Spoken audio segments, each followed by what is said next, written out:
తొలి టీ20లో టీమిండియా 7 వికెట్ల తేడాతో ఇంగ్లాండ్పై విజయం సాధించింది.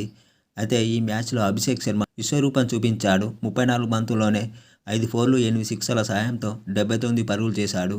అయితే అభిషేక్ శర్మ ఈ మ్యాచ్ అనంతరం ఈ విధంగా చెప్పుకొచ్చాడు. ఈ మ్యాచ్లో నన్ను నేను నిరూపించుకోవడానికి మరోసారి ప్రయత్నించా. హాఫ్ సెంచరీ సాధించడం చాలా ఆనందంగా ఉంది. హాఫ్ సెంచరీ తర్వాత అలా అభివాదం చేయడానికి కారణం ఉంది. అది నా కోచ్, కెప్టెన్ కోసమే చేశా. కోచ్ గంభీర్, కెప్టెన్ సూర్య మాకు పూర్తి స్థాయిలో స్వేచ్ఛ ఇచ్చారు. యువ క్రికెటర్లతో వారు మాట్లాడే విధానం చాలా బాగుంది. ఈడెన్ గార్డెన్ పిచ్ బాగుంది. తొలుత మా బౌలర్లు చాలా అద్భుతంగా బౌలింగ్ చేశారు. ఈ పిచ్పై 160, 170 పరుగుల మధ్య టార్గెట్ ఉంటుందని భావించా.